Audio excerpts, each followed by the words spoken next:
نحمده ونصلي على رسوله الكريم اما بعد فاعوذ بالله من الشيطان الرجيم بسم الله الرحمن الرحيم رب اشرح لي صدري ويسر لي امري واحلل عقدة من لساني يفقهوا قولي۔ اسلام ایک تعارف، صفحہ نمبر 174 174۔ دوہرا پن نہیں، دوہرا پن ہوتا ہے ڈبل سٹینڈرڈ، دوہرا معیار، دو رخا پن۔ خدا نے کسی انسان کے سینہ میں دو دل نہیں بنائے، سورۃ الاحزاب آیت 4۔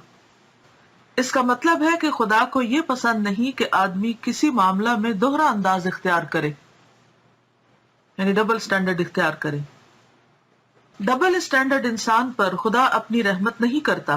سچا انسان وہ ہے جس کا حال یہ ہو کہ وہ جو کہے وہی کرے۔ اس کو انڈر لائن کر لیجئے۔ سچا کون ہے؟ کہ جو وہ کہے وہ کر کے دکھائے، اور جو اس کو کرنا ہے وہی بولے، یعنی بڑے بڑے دعوے نہ کرے، بولنے کے وقت کچھ کہنا اور کرنے کے وقت کچھ اور کرنا۔ یہ خدا پرست انسان کا طریقہ نہیں، یعنی جس کے دل میں تقویٰ ہوتا ہے، خدا کا خوف ہوتا ہے، وہ اس کی عبادت کرنے والا ہوتا ہے، اس کی محبت میں جیتا ہے، وہ ایسا نہیں کرتا کہ کہے کچھ اور کرے کچھ۔ ڈبل سٹینڈرڈ انسان ہی کا دوسرا نام منافق ہے، ہپوکریٹ۔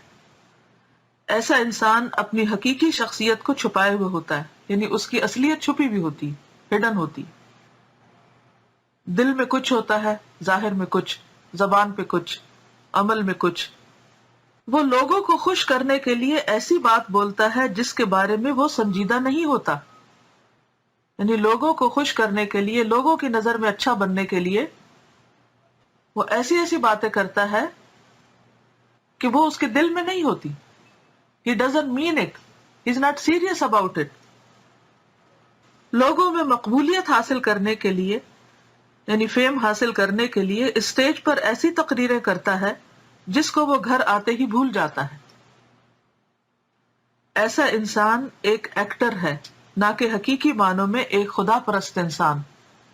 یعنی جو کچھ وہ اسٹیج پہ کر رہا تھا وہ صرف ایکٹنگ تھی، جیسے کوئی بھی ڈرامہ کرنے والا یا کوئی بھی اداکار، فنکار، آرٹسٹ اسٹیج پر جو کچھ نظر آتا ہے وہ حقیقی زندگی میں نہیں ہوتا۔ بعض کردار، مثلاً بعض ایسے ایکٹرز ہیں کہ جو خود مسلم نہیں ہوتے لیکن وہ ایسے کردار ادا کرتے ہیں یا ایسی ایکٹنگ کرتے ہیں جس میں وہ بظاہر بالکل مسلمان نظر آتے ہیں اور بڑے پاکیزہ متقی مسلمان، لیکن حقیقت وہ مسلمان نہیں ہوتے، نہ پہلے ہوتے ہیں نہ ایکٹنگ کے بعد ہوتے ہیں۔ تو یہی حال اس انسان کا بھی ہے کہ جس کا عمل تقریر سے پہلے اور تقریر کے بعد ویسا ہی ہوتا ہے، دوسروں کو بڑی بڑی نصیحتیں کرتا ہے لیکن خود ان پر عمل نہیں کرتا۔ منافق اور مخلص انسان میں یہ فرق ہے کہ منافق انسان کا اندر اور باہر ایک دوسرے سے مختلف ہوتا ہے، دونوں میں فرق ہوتا ہے، اور مخلص انسان اندر اور باہر دونوں اعتبار سے ایک ہوتا ہے۔ منافق انسان کا مقصد لوگوں کی خوشنودی حاصل کرنا ہوتا ہے، اس کو انڈر لائن کر لیجیے۔ منافق کا مقصد لوگوں کو خوش کرنا، لوگوں کی خوشنودی حاصل کرنا، اور مخلص انسان کا مقصد خدا کی خوشنودی حاصل کرنا ہے۔ ایک چھوٹی سی مثال سے اس بات کو سمجھیے۔ مثلاً آپ کے پاس کوئی وزٹر آتا ہے، کوئی مہمان آتا ہے، کوئی آپ کی ملاقات کو آتا ہے، آپ کیا کرتے ہیں؟ آپ اچھے طریقے سے اس سے ملتے ہیں، اس سے بات کرتے ہیں، اس کو کچھ کھانے کے لیے آفر کرتے ہیں۔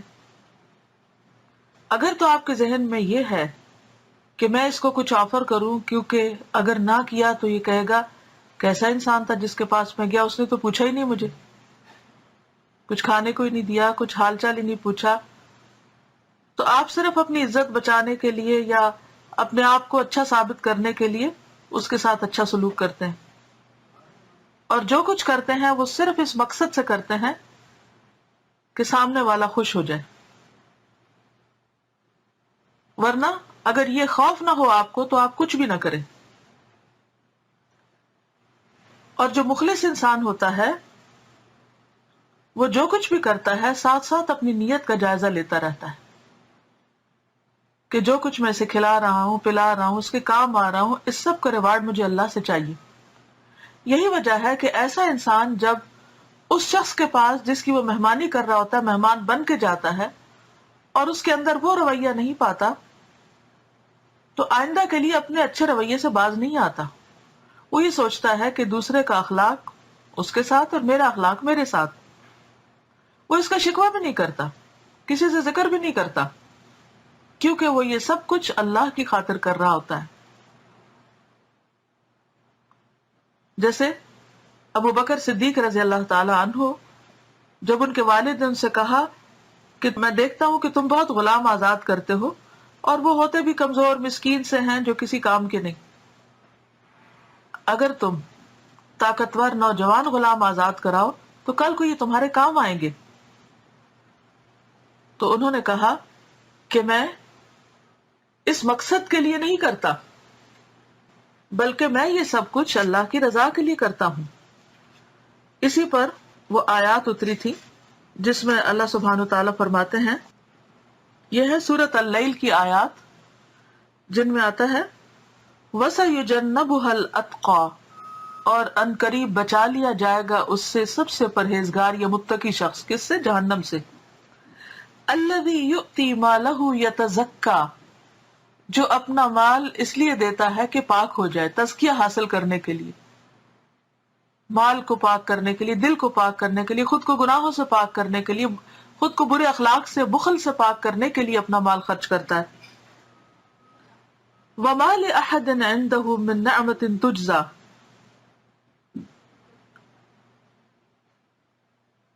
اور وہ کسی ایک کے لیے ایسا کام نہیں کرتا کہ جس کا وہ بدلہ دیا جائے، یعنی کسی انسان کی خاطر وہ نیکی نہیں کرتا.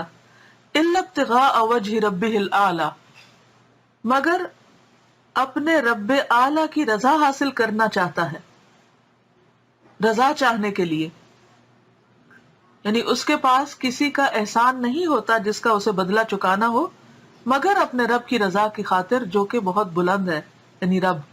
وَلَسَوْفَ يَرْضَى، اور ان قریب، البتہ ان قریب وہ اس سے راضی ہو جائے گا، یعنی ضرور با ضرور اللہ بھی اس سے راضی ہو جائے گا. یہ آیات حضرت ابوبکر صدیق رضی اللہ تعالیٰ عنہ کے بارے میں نازل ہوئی تھی کیونکہ وہ یہ کام صرف اللہ کی خوشی کے لیے کر رہے تھے. لیکن منافق انسان لوگوں کی خوشنودی کے لیے کرتا ہے. منافق انسان کے اندر فکری اور عملی تضاد پایا جاتا ہے، یعنی اس کی سوچ اور عمل میں فرق ہوتا ہے، کیونکہ وہ حالات کو دیکھ کر اپنے فکر اور عمل کو بدلتا رہتا ہے، اس میں چینج آتا ہے. مگر مخلص انسان کے یہاں تضاد نہیں ہوتا، کنٹراڈکشن نہیں ہوتی، کیونکہ مخلص انسان کی سوچ اور اس کا کردار اٹل خدائی اصولوں کے ماتحت ہوتا ہے.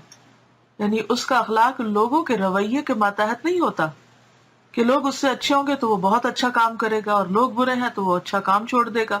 نہیں، بلکہ خدائی اصولوں نے کہ اللہ نے اس سے کیا چاہا ہے، خدا کی رضا کس میں ہے، اور خدائی اصولوں میں کبھی تبدیلی نہیں ہوتی. جیسے دنیا میں اللہ تعالیٰ نے جو اصول بنائے ہیں، مثلا کائنات کو چلانے کے جو قاعدے ضابطے رکھے، ان میں بھی آپ دیکھیں کتنی کنسسٹنسی ہے. سورج کا نکلنا، آگ کا جلانا، ہوا کا اڑانا، یہ سارے کام جو اللہ نے مقرر کیے مختلف ایکشنز کے، مختلف اعمال کے لیے، مختلف چیزوں کے لیے، تو ویسے ہی ہوتے چلے جاتے ہیں. اسی طرح آخرت میں بھی اللہ تعالیٰ نے جن چیزوں کا اجر لکھا ہے وہ انشاءاللہ ملے گا انسان کو. اور انسان جب اللہ کے لیے کچھ کر رہا ہوتا ہے تو پھر اس کو اس بات کی فکر نہیں رہتی کہ دوسروں نے اس کے ساتھ کیا کیا. اس دنیا میں مخلص انسان ہی خدا کا مطلوب انسان ہے، یعنی پسندیدہ ہے. یہی وہ انسان ہے جو خدا کی ابدی رحمتوں کا مستحق قرار دیا جائے گا. یعنی ایسا ہی انسان ہمیشہ کے لیے اللہ کی رحمت میں ڈھانپ لیا جائے گا.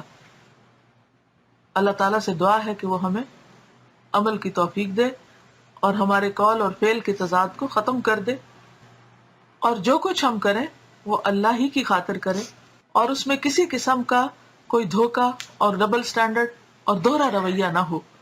اور ہم ہر وقت اپنے دلوں کا جائزہ لیتے رہیں، محاسبہ کرتے رہیں، اپنی نیتوں کا جائزہ لیتے رہیں اور وہ کام کریں جو اللہ کو پسند ہو۔